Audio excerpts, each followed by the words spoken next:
All right, guys, so check this out. We have a client of ours coming in to get an MPP StopTech big brake kit, and then he also got the MPP.R rear upgraded brake system from MPP, which allows us to run a wider rotor in the rear. And the way they do that is they actually give you a clam. So you separate the rear caliper and you can put the face, half of the clam on there that allows you to run a wider rotor. Well, what happened is they've actually updated their rotor hats from their original kind of blue color to a black color. And because of our time constraints, they didn't have matching rotor hats in all black for us. So the MPP StopTech kit actually had kind of their original color. But their MPP.R rear kit ended up having black hats. So we had mismatch hats. So in a future video, we're going to show you the installation of those components. But MPP was kind enough to dig through their pile of stuff, and they found us original rotor hat colors so that we can replace the black hats with these ones so that his front brake kit and his rear kit have all matching hats. So what we're going to do is in this video, we're going to show you exactly what procedures are involved with replacing those hats. They provide us with brand new hardware from GiroDisc as well. And so the video will allow you to not only change your rotor hats, but more importantly, if you guys ever need to replace your discs, if you need to replace your two-piece rotor discs, this video will help you with the assembly and the torque values of doing that. But always check with your manufacturers on their required installation instructions and torque values. But in this situation, for this purpose, Mountain Pass and GiroDisc have shared this sheet with us, and we will go based on this with all of the requirements to get this thing assembled. So let's go.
All right, guys, so these are fully assembled now. We switched the rotor hats out.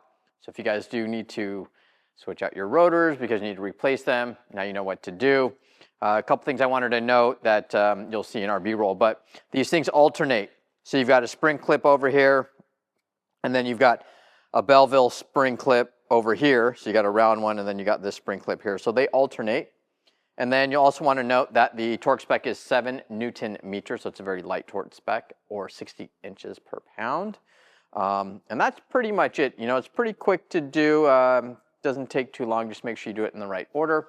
But that's it. Now, to show you guys exactly what I was talking about, this here is the clam that allows you to run the wider rotor. And you'll see that in our next video where we get this whole kit installed on one of our driver's cars. So that'll be exciting. You'll get to see which car that is. And then this is the front big brake kit. I love the fact that, you know, we got the hard anodized, so he's got this MPP Stop Tech kit, so this all matches up nicely now. And then look at these massive 380 millimeter rotors. Look at that. Holy crap. That is a wide rotor. So more about this in our next video, so stay tuned for that one where we get this kit installed on another one of our drivers' track cars. So thanks for watching, guys. Don't forget to like, subscribe, and share. If you guys need any of these replacement discs, just hit us up and we'll get a set shipped out to you guys. But thanks for your support. We'll see you on the next one.